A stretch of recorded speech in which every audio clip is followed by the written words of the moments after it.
இந்த கைத்தட்டல் சத்தம் கண்டிப்பா பத்தாது. இந்த ஒரு ஹிஸ்டரிக்கு ஒரு பெரிய கைத்தட்டல் அரங்க வந்து கொடுக்கணும். 33 வருஷம் பேரத்துல பார்த்து ரசித்த அத்தனை பாடல இந்தியன் மைக்கேல் ஜாக்சன் நமக்காக வந்து லவ் யூ செல்லா தலமணி வி லவ் யூ தலமணி த லெஜெண்டரி பிரதமர் ரொம்ப நன்றி. இந்த மக்கள் வேற லவ் யூ செல்லா உங்க லைஃப் வேற மாதிரி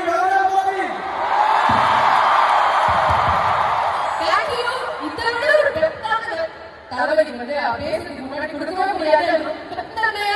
பிரபுயா சொல்லாதீங்க போயிடும். இது எங்களோட மரியாதைக்காக லவ்வுக்காக பாடுற விஷயம் அப்படின்னு சொன்னாங்க.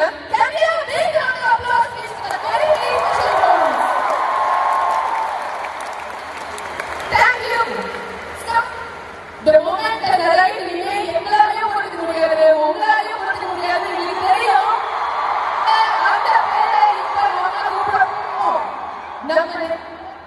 நம்ம பெயர், நம்ம நாயகனோட ஒரு பெயர், நம்ம தலைவரோட ஒரு பெயர், அந்த பெயர் ஒரு வரலாறு. அந்த வரலாறு படைக்க இவர் வரப்போறாரு. ஒரு மிகப்பெரிய கைத்தட்டலோட நம்ம நெஞ்சில் குடியிருக்கும் இதய தளபதி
என் நெஞ்சில் குடியிருக்கும்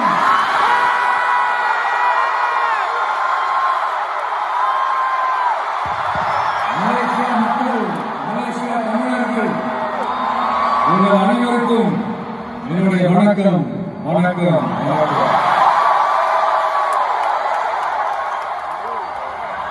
எல்லாரும் எப்படி இருக்கீங்க?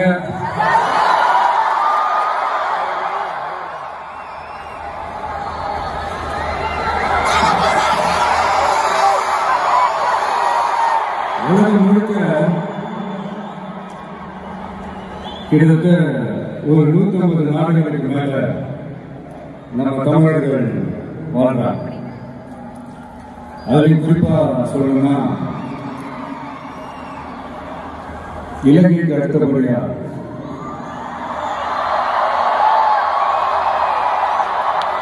அதிகமான தமிழர்கள் வாழ்ற ஊர்னா நம்ம மலேசியான்னு சொல்லலாம்.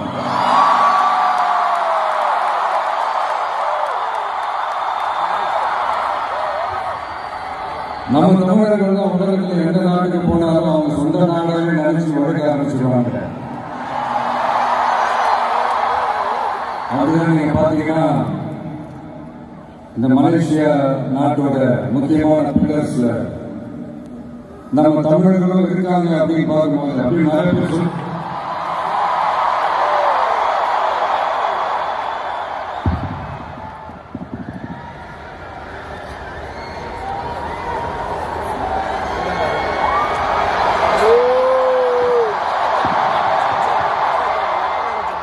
அப்படின்னு நிறைய பேர் சொல்லி கேள்விப்படும்போது உண்மையில ரொம்ப சந்தோஷமா இருக்காங்க.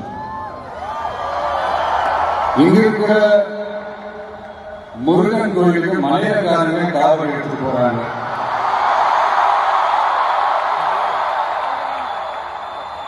இங்க இருக்கிற சைனாக்காரங்க ரொம்ப அழகா தமிழ் பேசுறாங்க. அப்படி நம்மளுடைய தமிழ, நம்ம மொழிய, நம்ம கலாச்சாரத்தை, நம்ம பண்பாட்டை இன்னும் உயிரோடு வச்சிருக்கிற நம்ம மலேசியா தமிழர்களுக்கு இந்த நேரத்தில் என்னுடைய நன்றியை தெரிவிச்சோம். அது மட்டும் இல்ல, இத்தனை வருஷமா நீங்க தமிழ் சினிமாவுக்கு கொடுத்திருக்கிற அந்த ஆதரவு கொஞ்சம் நெஞ்ச ஆதரவு இல்லைங்க, மிகப்பெரிய ஆதரவு. இந்த ஓவர்சீஸ் பிசினஸ்ல எல்லாம் நிறைய நாடுகள் இருக்கு. அதுல ரொம்ப முக்கியமான மார்க்கெட் இந்த மலேசியா மார்க்கெட்னு சொல்லுவாங்க.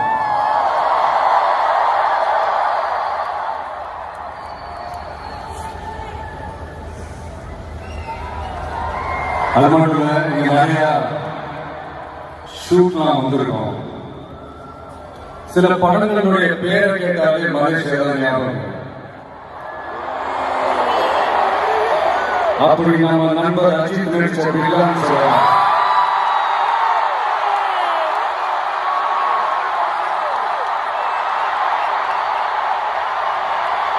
இன்னும் நிறைய படங்கள் இருக்கு.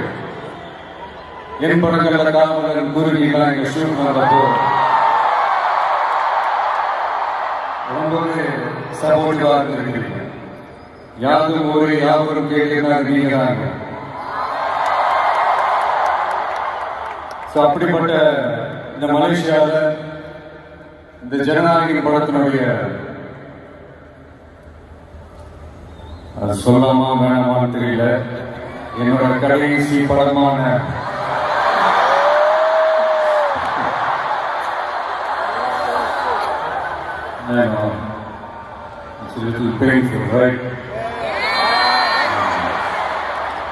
என்ன பண்றது, சரி அது விடுவோம். ஜனநாயக படத்தினுடைய இந்த ஆடியோ லான்ச் அணியோட கான்செப்ட்லயும் சேர்ந்து நடக்கிறது உண்மையிலே ரொம்ப பெருமையா இருக்கு. இவ்வளவு தூரத்துல இருந்தாலும் இங்க இருக்கிற என்னுடைய ரசிகர்கள், இங்க இருக்கிற என்னுடைய ஊடக நண்பர்கள், இங்க சோசியல் மீடியா ரொம்ப ஆக்டிவா இருக்கக்கூடிய நம்ம நண்பர்கள்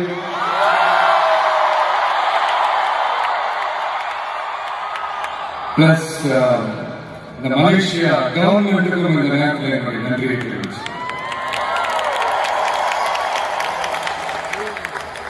தமிழ் சினிமா ஆரம்பிச்சு எவ்வளவோ வருஷங்கள் ஆச்சு. அவ்வளவு வருஷங்கள்ல நம்ம தமிழ் மக்களுடைய அந்த சந்தோஷத்துல, துக்கத்துல, கொண்டாட்டத்துல, குடும்பத்துல, ஆன்மீகத்துல, உழைப்புல, அரசியல் சொல்லி எல்லாத்துலயுமே நம்ம தமிழ் சினிமா அப்படியே கலந்து ஊறி போய் அப்படிப்பட்ட தமிழ் சினிமாவில் நானும் ஒரு சின்னதா ஒரு புள்ளியா இருந்திருக்கேன் நினைச்சு பார்க்கும்போது உண்மையிலே சந்தோஷமா சினிமா விட்டு ஏன் போறீங்க அப்படின்ட்டு நிறைய பேர் கேட்கிறாங்க. சினிமான்றது ஒரு மிகப்பெரிய ஒரு கடல். அதுல ஒரு கரையோரமா ஒரு சின்னதா ஒரு மணல் வீடு கட்டணும்னு தான் ஆசைப்பட்டேன்.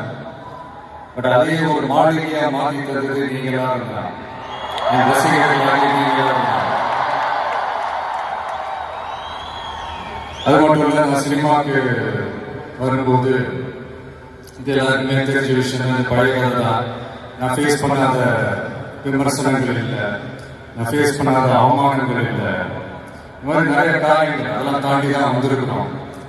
அந்த மாதிரி நேரத்துலலாம் டே ஒன்ல இருந்து என் கூடவே நின்னது என்னோட ரசிகர்கள்.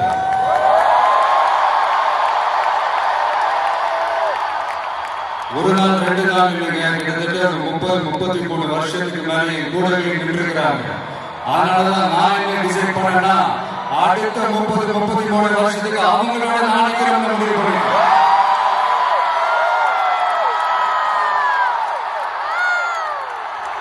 எனக்கு ஒண்ணுனா அவங்க தியேட்டர்ல நிக்கிறாங்க, நாளைக்கு அவங்களுக்கு ஒண்ணுனா அவங்க வீட்டுல போய் நிக்கணும்னு நான் முடிவு பண்ணிட்டேன்.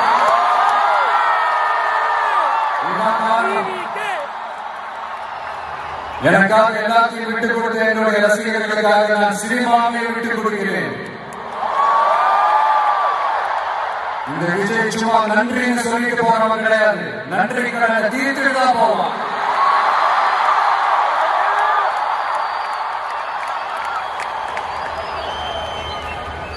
ஒரு குட்டி கதை சொல்றேன்.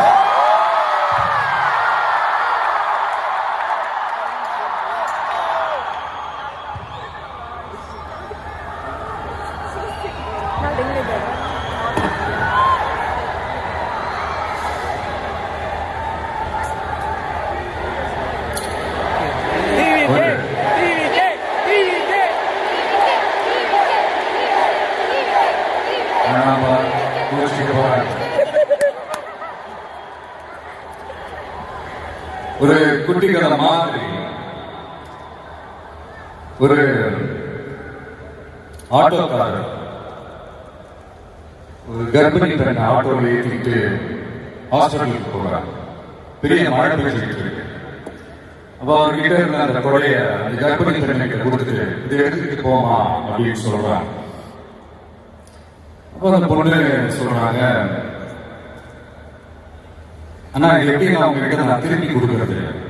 அதுக்கு அந்த ஆட்டோக்காரர் சொல்றாரு, வேற யாருக்காவது தேவைப்படுறவங்களுக்கு கொடுத்துருமா அப்படின்னு சொல்லிட்டு அவர் போயிடுறாரு. அந்த கர்ப்பிணி பெண் அந்த கொடையை எடுத்துக்கிட்டு ஹாஸ்பிட்டல் வாசலுக்குள்ள போகும்போது அந்த வாசல்ல ஒரு பெரியவர் மழைக்கு பயந்துக்கிட்டு அப்படியே கை கட்டிட்டு நின்றுட்டு இருக்காரு.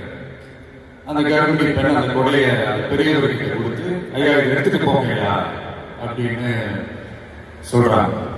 அதுக்கு அந்த பெரியவர் இதே மாதிரி கேட்கிறாரு, அம்மா நீங்க யாருன்னு எனக்கு தெரியாது, எப்படி இந்த கொடையை நான் திருப்பி உங்ககிட்ட கொடுக்கறது?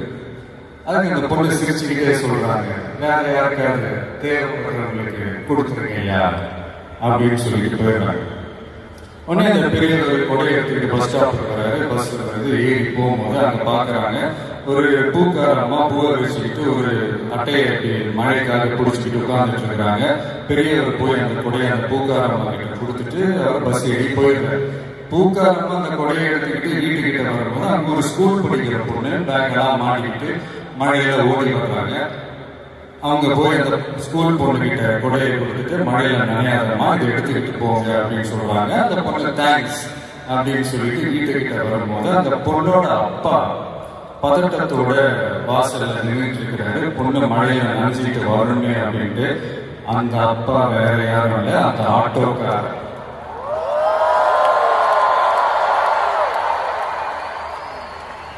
அந்த குடை அவர் கொடுத்த குடை.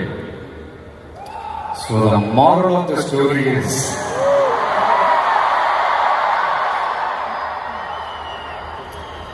முடிஞ்ச வரைக்கும் எல்லாருக்கும் சின்ன சின்னதா ஒரு நல்லது, சின்ன சின்னதா ஒரு ஹெல்ப் அது செஞ்சு எடுத்து பாருங்க. லைஃப் ஒரு மாதிரி ஜாலியா இன்ட்ரெஸ்டிங்கா இருக்கும். ஒரு ஃபேமஸ் சேயிங் ஒன்று இருக்கு, வெள்ளத்துல தவிக்கிற ஒருத்தருக்கு நீங்க படகு கொடுத்தீங்கன்னா பாலைவனத்துல நீங்க தவிக்கிறப்போ ஒட்டகமா வந்து நிற்கும். இப்ப யாராவது உங்களுக்கு ஏதாவது கெடுதல் செஞ்சுட்டாங்கன்னு அதை நீங்க பழி வாங்கிட்டீங்கன்னு அந்த நாள் முழுக்க நீங்க சம மகிழ்ச்சியா இருப்பீங்க. எப்படி பார்த்தால எப்படி பழி வாங்கினேன். ஆனா அதே மனுஷனை மன்னிச்சு விட்டு பாருங்க, வாழ்நாள் முழுக்க நிம்மதியா. அதனால யாரையும் கஷ்டப்படுத்துறதுக்கோ யாரையும் அவமானப்படுத்துறதுக்கோ யாரையும் பழி வாங்குறதுக்கோ இல்லைங்க இந்த வாழ்க்கை. நான் முடிஞ்ச வரைக்கும் முன்னாடியே சொன்ன மாதிரி சின்ன சின்னதா ஒரு நல்லது ஒரு சின்னதா இது செஞ்சு பாருங்க.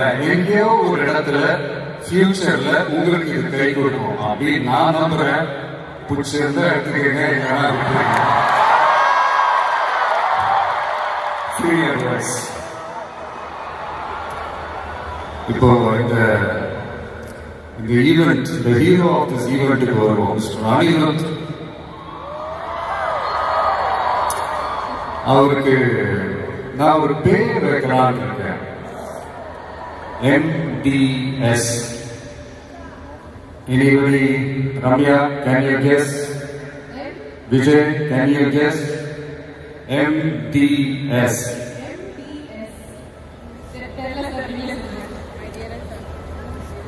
Musical Departmental Store.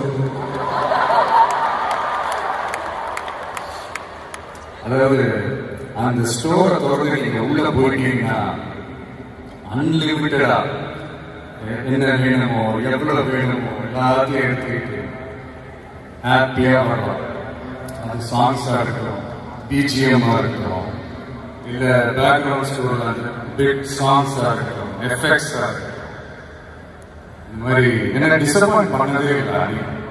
அது என்னுடைய படம் ஆல்பமா இருக்கட்டும், இல்ல மற்றவங்க படம் ஆல்பமா இருக்கட்டும், படிப்படியா போய்கிட்டே இருக்கிறாரு. So happy for you, Ali. And என்னுடைய டைரக்டர் H. வினோத் ஒரு சமூக பொறுப்புள்ள ஒரு இயக்குனர் சொல்லலாம். ஒரு கமர்ஷியல் படமாக இருந்தால் அதுல ஒரு சமூக பொறுப்புள்ள விஷயங்களை சொல்லணும், சில நல்ல ஐடியாலஜிக்கல் விஷயங்களை சொல்லணும்ன்றதுல ரொம்ப கவனமா இருப்பாங்க. ஆல்ரெடி ரெண்டு வாட்டி படம் பண்றதா இருந்தது. அதெல்லாம் மிஸ் ஆகி ஜனநாயகம் படத்துல 2 பேரும் சேர்ந்து ஒர்க் பண்ணது ரொம்ப சந்தோஷம். அண்ட் என்னுடைய வில்லன் பாபி டியோல், அவருடைய ஸ்கிரீன் பிரசன்ஸே நெக்ஸ்ட் லெவல் தான். ஆக்சுவலா அவருடைய 2 முக்கியமான 2 படங்கள் தான் அதுல இருந்து இன்ஸ்பயர் ஆகி பண்ணதான் பிரியமுடன், வில் எல்லாமே. சார், முக்கியமான படங்கள்னா அது என்ன படம் உங்களுக்கு தோண மாட்டேங்குது? அது இருக்குமா? அதான் ஷூட் ஸ்பாட்ல அவர்கிட்ட சொல்லும் போது இதே தான் நான் சொன்னேன். சார், உங்களுக்கே தெரியாம உங்க 2 படத்தை நாங்கள் சுட்டுட்டோம் சார். அவர் அப்படியே விச் மூவி அப்படின்னாரு. ஐயோ, நம்மளே வாங்கிட்டு மாட்டிட்டோம். அந்த மாதிரி நிறைய இன்ஸ்பயர் ஆகிடும் அவருடைய படங்கள் பார்த்து. அதுதான் சொல்ல வந்தேன். அண்ட் அமிதா ரொம்ப ஷார்ட் அண்ட் ஸ்வீட்டா சொல்லணும்னா, இன்னைக்கு இளைஞர்களுடைய டூட் மட்டும் இல்லை, இந்த படத்துக்கு அப்புறம் குடும்பங்களை கொண்டாடும் டாட்டா கூட மாறிடுவாங்க அப்படின்னு தான் நான் நினைக்கிறேன். என்னுடைய நல்ல ஒரு ஃப்ரெண்ட் அவங்க. அண்ட் பூஜா, தமிழ் சினிமாவின் மோனிகா பெலுஜி, அவங்களுடைய நடிப்பா இருக்கட்டும், டான்ஸா இருக்கட்டும், ஸ்கிரீன் பிரசன்ஸா இருக்கட்டும், எல்லாமே next level. And Prakash Raj சிதரா, ஹீரோவுக்கும் ஹீரோயினுக்கு தான் நல்ல கெமிஸ்ட்ரி ஒர்க் அவுட் ஆகும்னு சொல்லுவாங்க. எனக்கு ஆக்சுவலா எனக்கும் பிரகாஷும் நல்ல கெமிஸ்ட்ரி ஒர்க் அவுட் ஆகும். இந்த ஹீரோ வில்லன் அந்த காமன், நான் சொல்றது கில்லி டேஸ்ல இருந்தே சொல்றேன். கில்லியா இருக்கட்டும், போக்கிரியா இருக்கட்டும், சிவகாசியா இருக்கட்டும், இல்லை இப்போ ஜனநாயகம் வரைக்கும் அந்த ப்ராசஸ் நான் ரொம்பவே என்ஜாய் பண்ணேன். தேங்க்யூ பிரகாஷ். முக்கியமா என்னுடைய ப்ரொடியூசர் கேவிஎன் சார், அவங்க ஆக்சுவலா இந்த படம் 2023லயே அந்த பேச்சுவார்த்தை எல்லாம் ஸ்டார்ட் ஆயிடுச்சு. இந்த மாதிரி படம் பண்ண போறோம்ட்டு. அதே நேரத்தில் நான் என்னோட பொலிட்டிக்கல் சைடும் அது அனௌன்ஸ்மெண்ட்ல வந்துருச்சு. அப்ப நான் அவர்கிட்ட நான் கேட்ட ஒரே ஒரு விஷயம் தான் அவர்கிட்ட நான் கேட்டேன். சார், சும்மாவே என் படத்துக்கு பிரச்சனை வரும், இதுல வேற ட்ராக் நோக்கி போறேன், எப்படி சார் இந்த டைம்ல நீங்க படம் எடுத்து பண்றீங்களா, பரவாயில்லையான்னு கேட்டேன். அவர் அதெல்லாம் யோசிக்கவே இமீடியட்டா பண்ணலாம் அப்படின்ட்டாங்க. பாசிட்டிவ் வைப் எங்க மேல திருப்பி விட்டார். ஸோ இந்த நேரத்தில் அந்த படம் நீங்க எடுத்து பண்ணதுக்கு ரொம்ப நன்றி சார். நான் அதுலேருந்து ஸ்டார்ட் ஆகி எனக்கு ஆடியோ ஃபங்க்ஷன் வரைக்கும் வந்து நின்றுருக்கிறோம். எதுலையுமே தலையிட மாட்டார். நம்மளுடைய கோ ப்ரொடியூசர்ஸ் ஜெகதீஷ் லோஹித்லாம் சொல்லுவாங்க, இவர் என்ன சார் எதுலையுமே தலையிடவே மாட்டார். என்ன நடக்குது, ஏது நடக்குது, ஷூட்டிங் நடக்குதா இல்லையா, என்ன செலவாகுது, எதுவுமே கேட்க மாட்டேங்கிறார். அது ஒரு விதத்துல பிளஸ் ஆக இருந்தாலும் இன்னொரு விதத்துல மைனஸ் ஆகவும் இருக்குது அப்படின்ற மாதிரி விளையாட்டா சொல்லியிருக்காங்க. ரொம்ப அவருக்கு இந்த மாஸ் பிலிமோட லவர், காதல் கதைகள்லாம் அவர் பெருசாக பிடிக்காது. அதனால அப்பப்போ ஷூட்டிங்க்கு வந்தாருன்னா அந்த மாஸ் ஆக்ஷன் பிலிம் ஓகே அப்படின்ட்டு அந்த எனர்ஜி எங்க மேல பாஸ் பண்ணிட்டு போயிட்டு. ஸோ அந்த மாதிரி once again thank you sir. And Prabhu master, Shobi master, Kalyan master, Bhaskar, Noble, Johnny, Sridhar எல்லாருமே நீங்க உங்களுடைய பிஸி ஸ்கெடியூல்ல இந்த ஈவெண்ட்காக சென்னையிலேருந்து இங்கே வந்து நீங்க ரிஹர்சல் எல்லாம் பார்த்து இது நீங்க பெர்ஃபார்ம் பண்ணது ரொம்ப நல்லா இருந்தது. இந்த ஈவெண்ட்டுக்கு அது ஒரு பெரிய ப்ளஸ்ஸாக இருந்தது. So thank you all once again. And Sathyan Sooriyan அவங்களுடைய team, editor Pradeep and team, assistant director Aravind and team எல்லாருமே ஒரு மாதிரி நல்ல ஒரு சென்சிபிளான ஒரு டீமோட வேலை செஞ்ச மாதிரி எனக்கு பட்டுச்சு. ஸோ இதுதான். அண்ட் கடைசி ஒரே ஒரு விஷயம், இப்போ லைஃப்ல நீங்க முன்னேறணும் அப்படின்னா நண்பர்கள் இருக்காங்களோ இல்லையோ, வலுவான எதிரிகள் இருக்கணும்.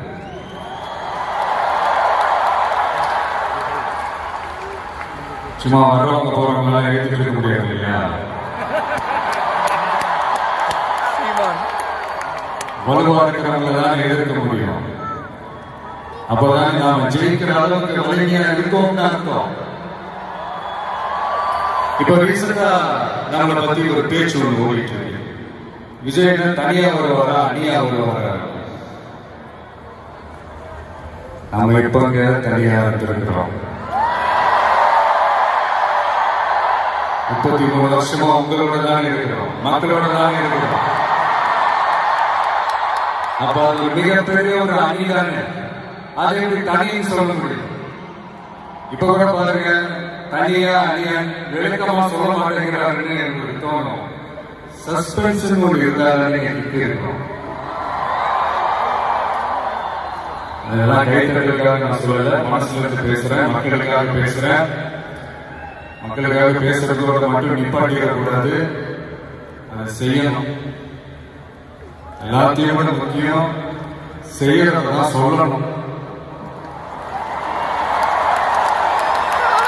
So 2026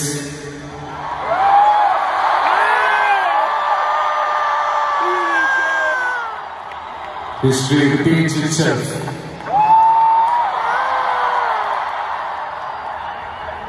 Let's be prepared to embrace it for the people. Thank you, Malaysia. Thank you once again.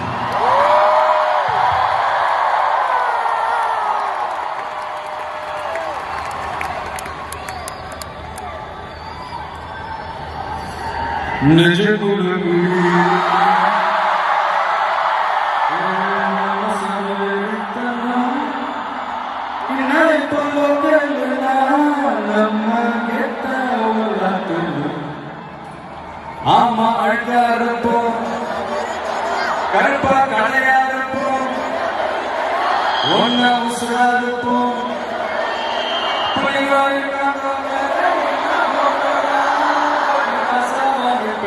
என்னோட இல்லாம யாருக்கும் தவிர்த்து நீ இல்ல, தவிர்த்தாவே நீயே ஆளு நண்பாடி நெஞ்சுக்குள்ள குடியிருக்கும்.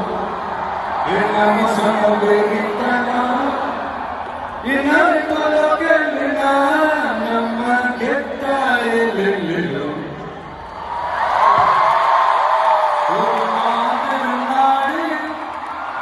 அதன் பெயர்களில் நம்ம பாரு மரம் மேலொரு கூடு அதன் தாய்மொழி சொந்தம் இந்த காடு.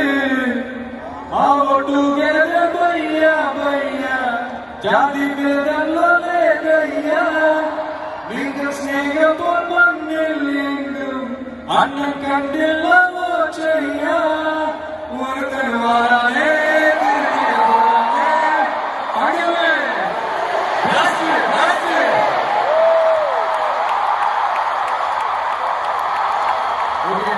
உங்களுக்காக போரா கச்சேரியா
நான் எதிர்பார்க்கல. சத்தியமா இப்படி ஒரு மூமெண்ட் நான் எதிர்பார்க்கல. Love you so much sir. நம்ம நம்பி நம்ம யாருமே எதிர்பார்க்க கூட தெரியாம நம்ம சத்தம் தான் எனக்கு பதில. நீங்க எதிர்பார்க்கீங்களா?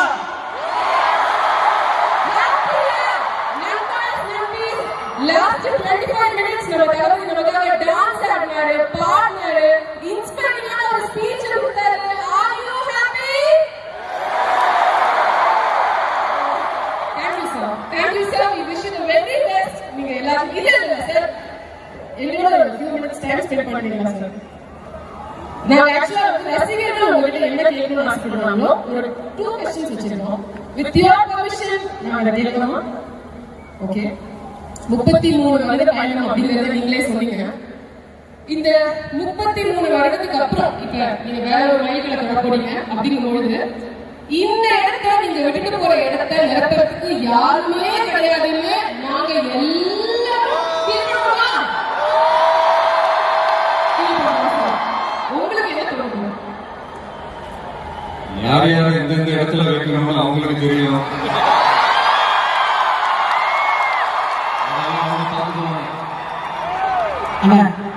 ஒரே ஒரு கேள்வியில ஃபர்ஸ்ட்லா நீங்க கொஞ்சம் கம்மியா பேசுவீங்க அப்படின்ற மாதிரி பார்த்துருக்கோம். ஆனா இப்போ பேச்சுல இருக்கிற வீரமும் ஆர்வமும் ஆளுமையும் ரொம்ப பவர்ஃபுல்லா இருக்குங்க. அந்த வெறித்தனத்துக்கு அந்த டிரான்ஸ்ஃபர்மேஷனுக்கு என்னென்ன காரணம்? தப்புதான்.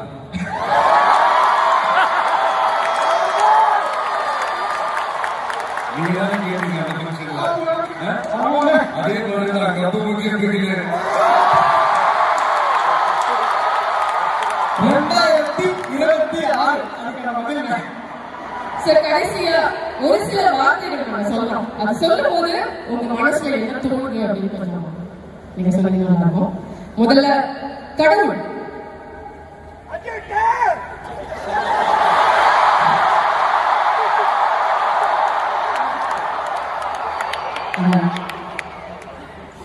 நெக்ஸ்ட் அம்மா. கடவுள். Super super. அடுத்தது சார் துரோகம். ரமணா படத்தில் ஒரு டயலாக் ஒன்று, தமிழ் எனக்கு பிடிக்காத ஒரே வார்த்தை துரோகம். நெக்ஸ்ட் ஆள போறான் தமிழ.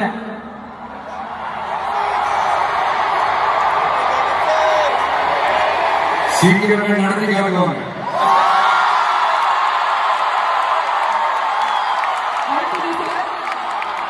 நீ பற்ற வைத்த நெருப்பொன்று, நீ பற்ற வைத்த நெருப்பொன்று. ஒரு ஒளி ஒன்று பிறக்கும், அந்த ஒளி நம்மை வழி நடத்தும்.